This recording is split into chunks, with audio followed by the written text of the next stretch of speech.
Subscribe करें और bell दबाएं ताकि कोई खबर रह न जाए। ने जमा करवाया है, ये पैसा जो है वो इनके अकाउंट्स के अंदर फॉरेन नेशनल्स ने जमा करवाया है, लेकिन हर बार जो है स्क्रूटनी कमेटी के सामने इनके पास जमा करवाने के लिए कोई रसीदें नहीं हैं। मैं आज वो दोहराना चाहता हूँ कि मरियम सफदर कहाँ छुप के बैठी हुई हैं।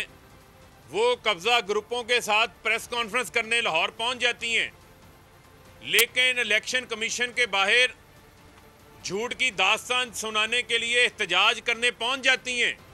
लेकिन वही इलेक्शन कमीशन की स्क्रूटनी कमेटी मरियम सफदर से और पर्ची चेयरमैन बिलावल से उनके अकाउंट्स के अंदर आए गए खातों का हिसाब मांग रही है, उसके ज़राए पूछ रही है, लेकिन ये यहाँ पर आके पेश होने को तैयार नहीं है। तो मरियम सफदर और बिलावल, आप अपनी रूपोशी को ख़त्म करें और इलेक्शन कमीशन के सामने खुद आएँ स्क्रूटनी कमेटी के अंदर, अपने खातों का रिकॉर्ड लेकर यहाँ पर आएँ और बताएं कि ये हैं वो ज़राए जिनसे अल्हम्दुलिल्लाह हमारी पार्टी के अकाउंट्स के अंदर, पीपल्स पार्टी नून लीग के अकाउंट्स के अंदर ये अरबों रुपया जो है वो आया है, जिसका आज तक आप अभी तक जवाब जो है वो जमा नहीं करवा सके।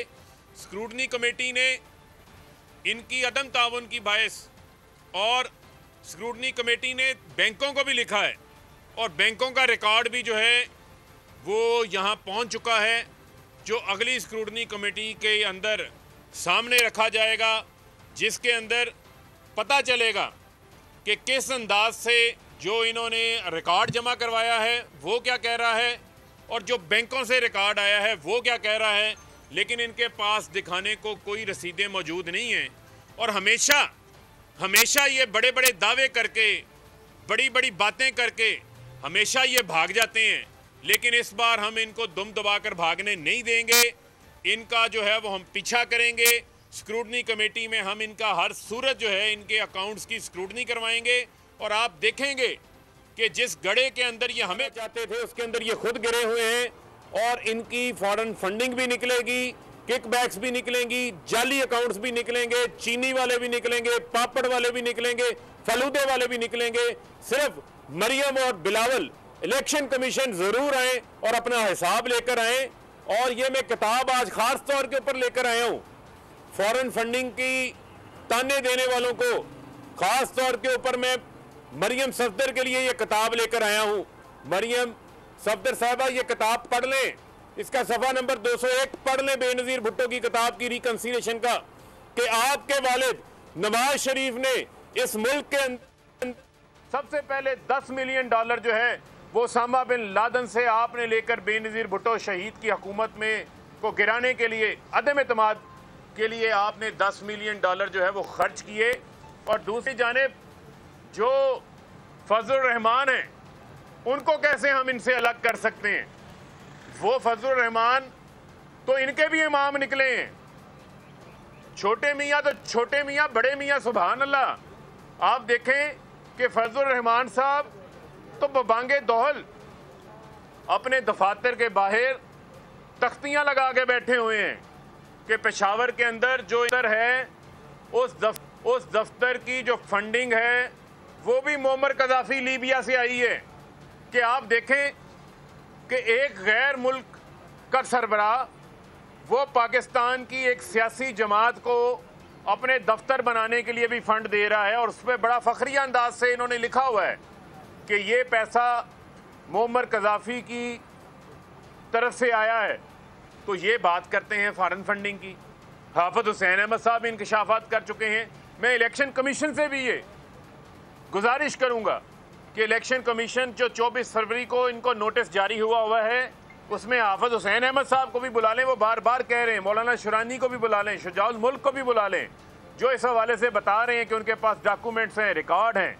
ये फॉरेन फंडिंग का गैंग है जो इस मुल्क के अंदर फॉरेनर से पैसे लेकर किस एजेंडे के ऊपर काम कर रहा है, किस एजेंडे के ऊपर इन्होंने गुज़िश्ता साल मुल्क में अदम इस्तेहकाम फैलाने के लिए लॉन्ग मार्चेस किए थे, उसका जवाब अब इनको देना पड़ेगा। अपनी चंदे की रसीदें भी तैयार करें और आकर यहाँ पर अपना जवाब जमा करवाएं। अफगानिस्तान से भी पाकिस्तान तरक्की कर गया, करप्शन में 124वें नंबर के ऊपर आ गया है।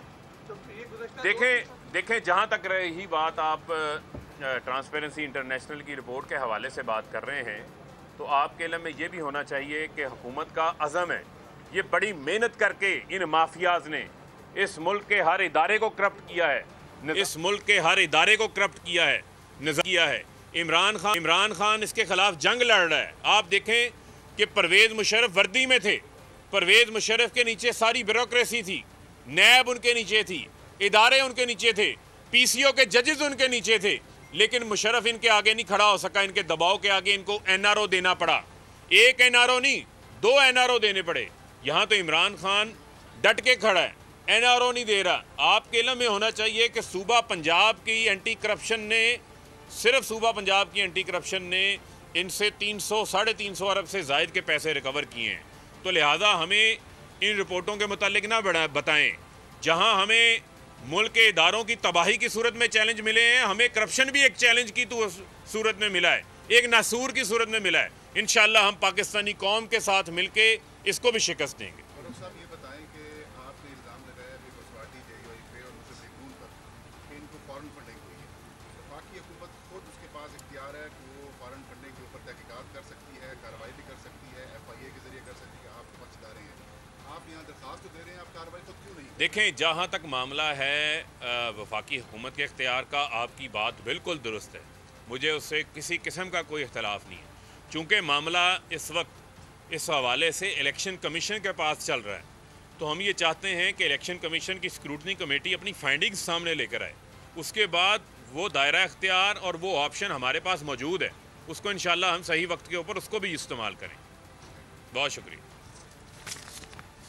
करप्शन ने इनसे 300-350 अरब से ज़ायद के पैसे रिकवर किए हैं। तो लिहाजा हमें इन रिपोर्टों के मुतालिक ना बताएं। जहां हमें मुल्क के इदारों की तबाही की सूरत में चैलेंज मिले हैं, हमें करप्शन भी एक चैलेंज की तो सूरत में मिला है, एक नासूर की सूरत में मिला है। इंशाअल्लाह हम पाकिस्तानी कौम के साथ मिलके इसको भी शिकस्त देंगे। साहब ये बताएं कि आपने इल्ज़ाम लगाया बसवाटी JUI पे और मुस्लिम लीग नून पर कि इनको फॉरेन फंडिंग हुई है। वफाकी हुकूमत खुद उसके पास इख्तियार है कि वो फॉरेन फंडिंग के ऊपर तहकीकात कर सकती है, कार्रवाई भी कर सकती है, FIA के जरिए कर सकती है। आप पक्षदारे हैं, आप यहाँ दरख्वास्त तो दे रहे हैं, आप कार्रवाई खुद क्यों नहीं? देखें, जहाँ तक मामला है वफाकी हुकूमत के इख्तियार का, आपकी बात बिल्कुल दुरुस्त है, मुझे उससे किसी किस्म का कोई इख्तलाफ नहीं है।